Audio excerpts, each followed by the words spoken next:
Hello everyone, Mrs. Fondra here, and today we're going to talk about this really fun style of art called pop art. All right, I like popping that pop art. Okay, so what is pop art? It's this style of art that kind of started around the 1950s or 60s, so that's within the last 50 to 70 years from today. So this is a pretty new idea that started, and it was based on popular culture, so pop culture, and it made everyday objects into art. So that could be things like advertisements you hear on the radio or see on TV. It could be things you read, books, comic books, and it kind of made fun of the art world, as if you needed to have a fine painting on the wall for it to be art. People said, nope, we're going to turn most anything into art. All right. And two really famous artists during this time of pop art was Andy Warhol and Roy Lichtenstein. So let's look at some of their art. All right. Andy Warhol was really known for his screen prints. So this is a type of printmaking like we did earlier this year. And he made famous celebrities into art. He made the Coca-Cola bottles into art. Like normally you'd think you'd have a bottle of Coke and it's just a bottle of Coke, but he made it into art. And then he also was really known for his Campbell's soup cans, because most people wouldn't think soup is art, but he decided he's making it art. All right. You can see there's so many bright colors in his pieces, especially that Marilyn Monroe face, this famous actress from a while back, and those soup cans all are different colors, right?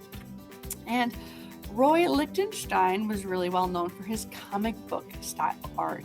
So a lot of times before this pop art was a thing, people wouldn't think the drawings and books or illustrations were as much of art as art in a museum. But Roy Lichtenstein said, nope, we're going to make this really fancy comic book style art, which is really kind of cool. So while we're in this slideshow, I'm going to show you all the projects we're doing in school for this project, all right? So let's start with kindergarten. We are going to be doing a watercolor or marker of our faces. And if you look up here, hopefully you can see this pretty good. I've printed out every student's face and put 4 in a row and watercolored over it with some crazy bright colors. So this is an option for kindergarten. And honestly, if you like this project and you're in 3rd, 4th grade, feel free to do it. All right. So this is our kindergarten project, is watercoloring over your face and making it really brightly colored.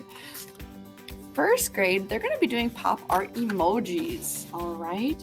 So if you look really closely at mine, not all of them are yellow, right? Because we want to do all sorts of different bright colors. So you're dividing your paper up into 4 big boxes. So they're squares, or you might have to cut your paper to make it squares.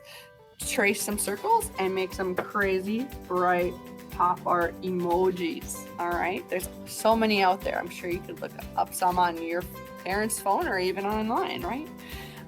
Our 2nd grade project, we are practicing this comic book style where we actually fill in your hand with all these little red dots. So you're going to trace your hand, fill them with red dots, and you can create a background with blue or yellow. I did zigzags.